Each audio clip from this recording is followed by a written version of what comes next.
প্রথমে হচ্ছে এটাতে ভেঙে পড়া যাবে না, কারণ আপনারা একটু শুনলেই খুশি হবেন যে আর্লি ব্রেস্ট ক্যান্সার এখানে প্রায় 95% রোগী 100% ভালো হয়ে যায়। সুতরাং এটাতে তো ভেঙে পড়ার কোনো কারণ নেই। এখন ভেঙে পড়ার কারণ অথবা যে বিশৃঙ্খলা, সেটা হচ্ছে এই রোগীর রোগ শনাক্ত হওয়ার পরে আপনি স্টেপ বাই স্টেপ যে কাজগুলো, এগুলো যদি সঠিকভাবে করতে না পারেন, তাহলেই কিন্তু আপনার উপরে বিপদ এসে যাবে এবং ভেঙে পড়তে হবে আপনাকে।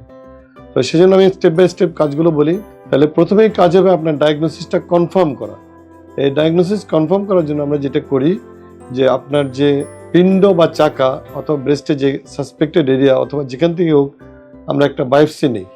এখন এই বায়োপসিতে এটা যে ব্রেস্ট ক্যান্সার, এটা কনফার্ম করার জন্য আমরা আইএসসি বা ইমিউনোহিস্টোকেমিস্ট্রি বলে একটা পরীক্ষা করি।